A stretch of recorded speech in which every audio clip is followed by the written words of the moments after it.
Welcome to Karniyasan. Cisco basics பத்தி பார்த்துட்டு இருக்கோம். சரிங்களா? இந்த செஷன் நம்ம எதை பத்தி பார்க்க போறோம்னா ஐபி டொமைன் லுக்அப்னு ஒரு கமாண்ட் பத்தி பார்க்க போறோம். சரிங்களா?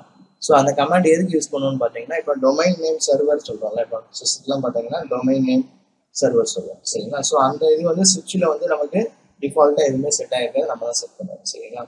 ஸோ அந்த டொமைன் நேம் லுக்அப் இது இல்லைன்னா உங்களுக்கு நீங்கள் ராங்காக வந்து கமாண்ட் டைப் பண்ணீங்கன்னா என்ன ஆகும் பார்த்தீங்கன்னா, உங்களுக்கு வந்து அது ரொம்ப நேரம் வந்து டொமைன் நேம் சர்ச் பண்ணோம், உங்களுக்கு ரொம்ப டைம் ஆகும். சரிங்களா? டேரெக்டாக நீங்கள் ராங்காக கமெண்ட் பண்ணீங்கன்னா அது என்ன போயிடும், டொமைன் நேமில் போய் உங்களுக்கு சர்ச் பண்ணும். சரிங்களா?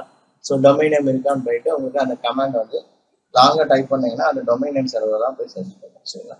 ஸோ அப்படி சர்ச் பண்ணுறதை வந்து நம்ம டிசேபிள் பண்ணுவோம். சரிங்களா? ஏன்னா நம்ம டொமைன் நேம் வந்துலாம் சுவிட்சில் கான்ஃபிகர் பண்ண மாட்டோம். சரிங்களா? மேக்ஸிமம் நம்ம கான்ஃபிகர் பண்ண மாட்டோம்.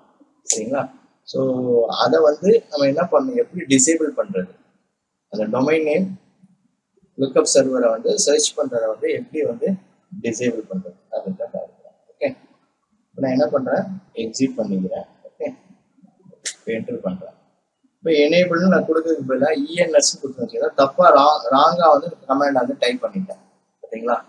Translating ENS domain name server அதை வந்து சர்ச் பண்ணுங்க. 255 டொமைன் நேம் சர்வருக்கு நீங்கள் ஏதாவது கமெண்ட் வந்து நீங்கள் தப்பாக டைப் பண்ணீங்கன்னா நேராக எங்கே போயிடும், டொமைன் நேம் சர்வரை போய் தான் சர்ச் பண்ணுங்க. சரிங்களா? ஸோ நான் என்ன பண்ணுறேன், ரொம்ப நேரம் ஆகும், உங்களுக்கு டைம் ஆகும். அந்த எது பண்ணாலும் உங்களுக்கு இதாகாது. சரிங்களா?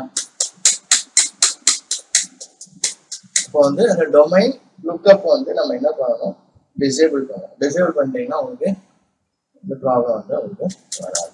ஓகே, ஓகே, நான் இதை க்ளோஸ் பண்ணிக்கிறேன், அகைன் ஓப்பன் பண்ணுறேன்.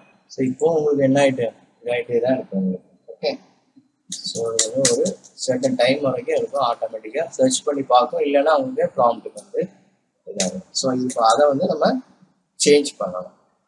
ஸோ சேஞ்ச் பண்ணணும்னா ஒன்றும் இல்லை, அதை நோ ஐபி டொமைன் லுக்அப் கொடுத்தீங்கன்னா உங்களுக்கு என்ன ஆகிடும், அது வந்து டிசேபிள் ஆகிடும். அந்த சர்ச் பண்ணுற அந்த இது வந்து டொமைன் நேம் சர்வர் வந்து உங்களுக்கு சுவிட்ச்லேருந்து உங்களுக்கு என்ன ஆகிடும், டிசேபிள் ஆகிடும். ஸோ நீங்கள் ராங் கமாண்ட் கொடுத்தாலும் ராங் அட்ரஸ் அந்த மாதிரி தான் வரும் போது இந்த மாதிரி உங்களுக்கு சர்ச் பண்ணாங்க. பார்த்தீங்களா? அன்னோன் கமாண்ட் கம்ப்யூட்டர் நேம் அதுக்கப்புறம் தான் உங்களுக்கு வருது. சரிங்களா? ஃபர்ஸ்ட் என்ன பண்ணுது, நீங்கள் ராங்காக கமாண்ட் டைப் பண்ணீங்கன்னா நேராக டொமைன் நேம் சர்வர் தான் வந்து சர்ச் பண்ணுது. அதுக்கப்புறம் தான் உங்களுக்கு என்ன ஆகுது, unknown command R computer name வரும். ஸோ வந்து சர்டன் நேம் வந்து உங்களுக்கு சர்டன் டைம் வரைக்கும் அதை சர்ச் பண்ணும்.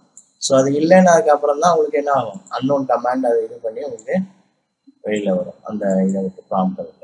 ஸோ இப்போ அதை வந்து நம்ம என்ன பண்ணணும், அவாய்ட் பண்ணணும். இப்போ அதுக்கு என்ன பண்ணணும், டொமைன் நேம் லுக்அப் இருக்குல்ல, அதை வந்து நம்ம டிசேபிள் பண்ணணும். ஓகே, இப்போ என்ன பண்ணுறது, இப்போ யூசர் எக்ஸிகியூஷன் மோடில் இருக்கும், ப்ரிவிலேஜ் மோட் போகிறோம், சாரி எனேபிள் ப்ரிவிலேஜ் மோடு, அப்புறம் என்னது குளோபல் கான்ஃபிகரேஷன் மோட் ஆன். ஸோ இதில் போயிட்டு நீங்கள் ஐபி பாருங்கள், கொஸ்டின் மார்க் போட்டு பார்த்தாலே உங்களுக்கு தெரியும் இந்த கமெண்ட் இருக்கு பாருங்க, டொமைன் லுக்அப்னு இருக்கு பார்த்தீங்களா, இதுதான் enable IP domain name system host name translation. So domain name நீங்கள் வந்து இது பண்ணாதான் இதை வந்து செட் பண்ணணும். நம்ம இது எதுவுமே வந்து மேக்ஸிமம் சுவிட்ச் லெவலில் நம்ம டொமைன் நேம் தான் மேக்ஸிமம் செட் பண்ண மாட்டோம். சரிங்களா? ஸோ அப்போ இதை வந்து டிசேபிள் பண்ணணும். நீங்கள் ஏதாவது கமாண்டு ராங்காக டைப் பண்ணீங்கன்னா நேராக அதை போய் தான் சர்ச் பண்ணணும். ஸோ அதை டிசேபிள் பண்ணுறது என்ன command, no IP domain hyphen lookup கொடுத்துட்டு என்டர் பண்ணுறேன். இப்போ எக்ஸிட் பண்ணுறேன். ஸோ இப்போ நான் என்ன பண்ணுறேன், தப்பாக ஒரு கமாண்ட் டைப் பண்ணுறேன், உடனே அன்னோன் கமாண்டுக்கு போயிருக்கேன். ஓகேங்களா? இப்போ வந்து உங்களுக்கு சர்ச் பண்ணாது. இப்போ லாஸ்ட்டாக வந்து நீங்கள் தப்பாக டைப் பண்ணதுக்கு இஎன்எஸ் டைப் பண்ணதுக்கு எங்கே போச்சு, டிரான்ஸ்லேட்டிங் இஎன்எஸ் டொமைன் சர்வரை சர்ச் பண்ணிட்டு அதுக்கப்புறமா தான் உங்களுக்கு என்ன இருக்கும், சர்ச் டைம் வரைக்கும் சர்ச் பண்ணும், டொமைன் நேம் இருக்கா ஏதாவது இருக்கான்னு சொல்லிட்டு நேராக அதில் போய் சர்ச் பண்ணுது. இஎன்எஸ் டொமைன் நேம் அந்த கமெண்ட் வந்து இதில் போய் சர்ச் பண்ணுது, டொமைன் நேம் டொமைன் சர்வரில் போயிட்டு உங்களுக்கு சர்ச் பண்ணுது. சரிங்களா? ஸோ அதுக்கப்புறமா தான் உங்களுக்கு அன்னோன் கமாண்ட்ங்கிறது வருது. சரிங்களா? இப்போ நம்ம என்ன பண்ணிட்டோம், நோ ஐபி டொமைன் லுக்அப் இதை வந்து டிசேபிள் பண்ணிட்டோம். ஐபி டொமைன் லுக்அப் வந்து என்ன பண்ணிட்டோம், டிசேபிள் பண்ணிட்டோம். என்ன command, no IP domain lookup. Okay, so இப்போ இது பண்ணதுக்கு அப்புறம் அந்த ராங்காக நம்ம ஒரு கமாண்ட் அதே கமாண்டை டைப் பண்ணுறேன், டைரெக்டாக எங்கே போயிடுது, அன்னோன் கமாண்டுக்கு போயிடுது. உங்களுக்கு இதை வந்து டொமைன் சர்வர் வந்து சர்ச் பண்ணாது, டைரெக்டாக வந்து என்ன பண்ணுவோம், கமாண்ட் வந்து தப்புன்னு சொல்லிட்டு உங்களுக்கு போயிடும். ஓகே, ஸோ இப்போ இந்த செஷனில் ஐபி டொமைன் லுக்அப்பை வந்து டொமைன் லுக்அப்பை வந்து ஐபி டொமைன் லுக்அப்பை எப்படி டிசேபிள் பண்ணுறது பற்றி பார்த்துக்கலாம். ஓகே, நெக்ஸ்ட் செஷனில் இன்னொரு கமாண்ட் பற்றி பார்க்கலாம். Okay, thank you.